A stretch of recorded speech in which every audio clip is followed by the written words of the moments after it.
Mana ada sih seorang suami menyuruh istrinya untuk berhubungan dengan orang lain? Menurutku sudah nggak waras sama sekali. Inilah cerita selengkapnya. Sebut saja namaku Puspita dengan panggilan Pita. Usiaku saat ini 37 tahun dan telah berkeluarga, namun belum mempunyai putri. Aku sendiri sesungguhnya juga bingung, kenapa aku nekat menceritakan kisah ini pada para penggemar. Menurut banyak teman, aku adalah seorang perempuan yang cukup cantik dibandingkan teman yang lain. Walaupun demikian, posturku sebenarnya terhitung ramping dan indah, tinggi 164 cm. Aku memiliki kelebihan lain dalam diriku, dan sangat serasi dengan bentuk posturku, yang jarang dimiliki oleh wanita pada umumnya. Tetapi yang jelas ada kesan tersendiri yang aku rasakan bila kisahku ini aku ceritakan kepada semuanya. Aku bekerja sebagai karyawati sebagai penerima barang dan merangkap sebagai keuangan pada sebuah toko bangunan yang cukup besar di kotaku. Sehingga aku mengenal banyak relasi dari para pekerja perusahaan lain yang memasuk ke toko tempatku bekerja. Dari sinilah kisah yang akan kupaparkan ini terjadi. Perlu diketahui, aku sebenarnya merupakan tipe istri yang setia pada suami. Aku selalu berprinsip tidak ada pria lain yang menyentuh hati dan lainnya, kecuali suamiku yang sangat kucintai. Dan sebelum kisah ini terjadi, aku memang selalu menjaga kesetiaanku. Jangankan disentuh, tertarik dengan lelaki lain pun merupakan pantangan bagiku. Tetapi begitulah, beberapa bulan terakhir justru suamiku mempunyai khayalan aneh. Entahlah, itu mungkin ia terpengaruhi dengan cerita, mungkin juga termakan oleh kawan-kawannya, atau bacaan-bacaan yang sering dibacanya. Pada awalnya aku kesal setiap kali ia mengatakan hal itu padaku. Namun lama-kelamaan, entah kenapa, aku juga mulai terbawa oleh khayalan-khayalannya yang tidak mungkin itu terjadi. Tidak tahu, setiap ia mengatakan dirinya ingin melihat aku bersama yang lain, tiba-tiba hatiku berdebar-debar. Tanda kalau aku juga mulai terpengaruh dengan pikiran itu. Kebetulan bersamaan dengan itu di toko tempatku bekerja, aku semakin akrab dengan seorang karyawan perusahaan distribusi yang biasa datang memasok barang. Sebutlah namanya samaran Mas Bimo, ia seorang lelaki yang berpostur tinggi besar dan cukup atletis. Tingginya lebih dari 170 cm, sedang usia sekitar 40 tahun. Sungguh aku tidak pernah mempunyai pikiran atau perasaan tertarik padanya. Pada awalnya hubunganku biasa-biasa saja, keakrabanku sebatas hubungan kerja. Namun begitulah Mas Bimo, ia selalu bersikap baik padaku. Kuakui pula, ia merupakan pria yang simpatik, menurutku ia sangat pandai mengambil hati orang lain. Begitu perhatiannya padaku, Mas Bimo seringkali memberikan hadiah padaku. Misalnya pada saat Lebaran dan Tahun Baru, Mas Bimo memberiku bonus yang cukup besar. Padahal karyawan lain di tokoku tidak satupun yang mendapatkannya, bahkan saat datang ke tokoku, kadang ia bersedia membantu pekerjaanku. Mas Bimo dapat saja melakukan itu, sebab ia sangat akrab dengan bosku. Hingga suatu ketika, aku sedang menghitung keuangan bulanan perusahaan. Tiba-tiba Mas Bimo muncul di depan meja kerjaku. Aduh sibuknya, sampai nggak lihat ada orang datang. Sapa Mas Bimo. Maaf Mas, ini lagi ngitung keuangan akhir bulan, jawabku. Mas Bimo terdiam beberapa saat. Maaf Pit, mungkin aku terlalu menyukaimu, seharusnya aku sadar kamu sudah menjadi milik orang lain. Tetapi inilah kenyataannya, aku sangat sayang padamu Pit, ujarnya dengan lirih sambil meninggalkanku. Seketika itu aku merasa sangat menyesal. Ternyata dengan beraninya Mas Bimo menyatakan perasaannya kepadaku. Aku bingung, wajahku langsung merah. Aku merasa telah mengkhianati suamiku. Tetapi uniknya peristiwa semacam itu masih terulang hingga beberapa kali. Beberapa kali kesempatan Mas Bimo berkunjung ke tokoku, ia selalu memberiku hadiah seperti itu. Tentu itu dilakukannya jika teman-temanku tidak ada yang melihat, karena kadonya sangat indah, dan kalau temanku tahu pasti dia minta hadiah juga. Ataukah karena aku jatuh cinta pada Mas Bimo? Sekali lagi, Aku tidak tahu. Bahkan dari hari ke hari, aku semakin dekat dan akrab dengan Mas Bimo. Hingga pada suatu saat, Mas Bimo mengajakku jalan-jalan. Awalnya aku selalu menolaknya. Khawatir kalau kedekatanku membahayakan rumah tanggaku.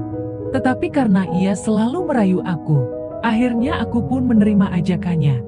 Tetapi aku mengajukan syarat, agar salah seorang kawan kerjaku juga diajaknya. Karena aku takut nanti timbul fitnah. Pada hari Jumat, aku dan Mas Bimo akhirnya berangkat jalan-jalan. Agar suamiku tidak curiga, aku katakan padanya hari ini aku ada lembur hingga sore hari. Selain aku dan Mas Bimo, ikut juga teman kerjaku Desi dan pacarnya. Oh ya, berempat kami mengendarai mobil inventaris perusahaan Mas Bimo. Berempat kami jalan-jalan ke suatu taman pegunungan yang cukup jauh dari kotaku.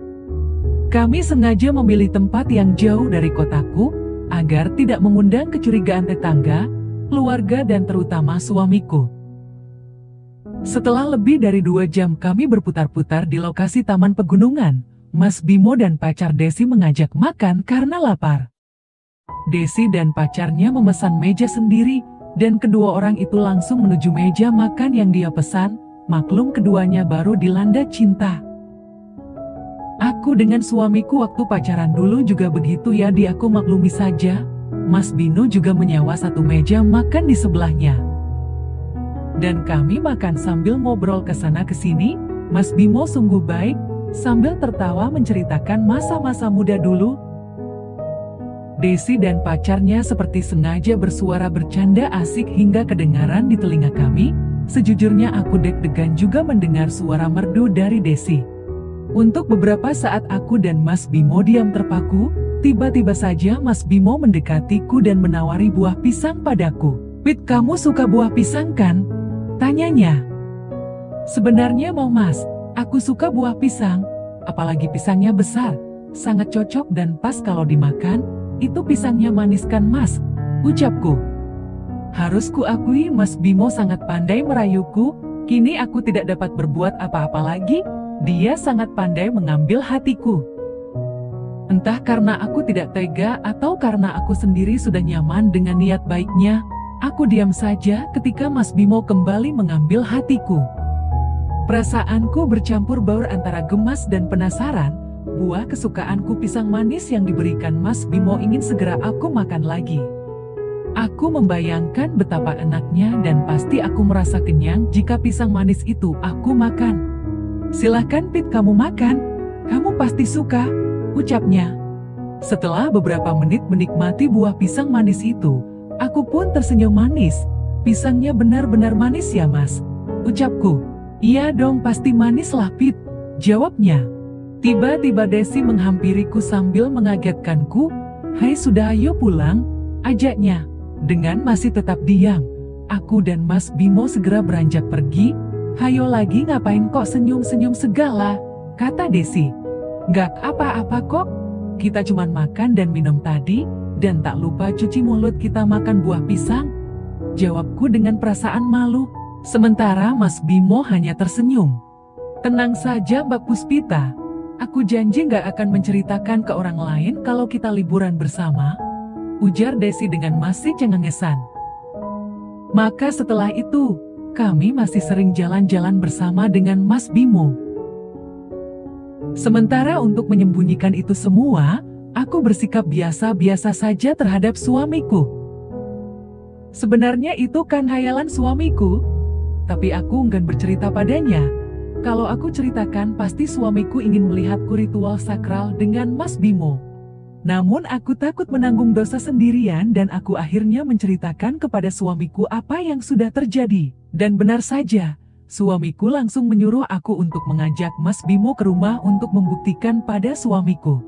Mas Bimo pun tak menolak, akhirnya hayalan suamiku terwujud juga malam itu. Sebenarnya aku malu hal ini terjadi, tapi itu semua kemauan suamiku. Mau gak mau aku harus melakukannya di depan suamiku. Ini benar-benar aneh menurutku. Kurang lebih 1 jam ritual itu berlangsung, lalu suamiku berkata, "Terima kasih sayang sudah mau menuruti permintaanku, Mas Bimo makasih juga ya. Aku minta Mas Bimo bisa jaga rahasia ini dari siapapun, Ini imbalan untuk Mas Bimo. Suamiku memberi sebuah amplop yang berisi uang. Setelah 4 bulan aku mulai berpikir, aku tidak mau keluargaku terus seperti ini. Karena hal yang tak wajar ini, aku harus mengakhiri ini semua. Kemudian aku bertemu dengan Mas Bimo, aku mengatakan ingin mengakhiri ini semua, karena nanti pasti akan ketahuan oleh orang lain. Yang ku bisa hanya melupakan dan menghapus kenangan itu sewaktu masih bersama Mas Bimo. Aku pun berdiskusi dengan suamiku terkait hal itu, dan suamiku mulai sadar bahwa hal itu tidak baik dan tidak sepatutnya dilakukan. Setelah itu hidup kami pun normal kembali. 1 tahun berlalu kami jalani bersama suamiku dengan penuh kebahagiaan, akhirnya kami memiliki putri yang pertama. Pesan moral, jangan pernah sekali-kali mencoba hal yang tak wajar dalam kehidupan berumah tangga, karena itu akan merusak moral kita sebagai manusia, dan itu juga dilarang oleh agama.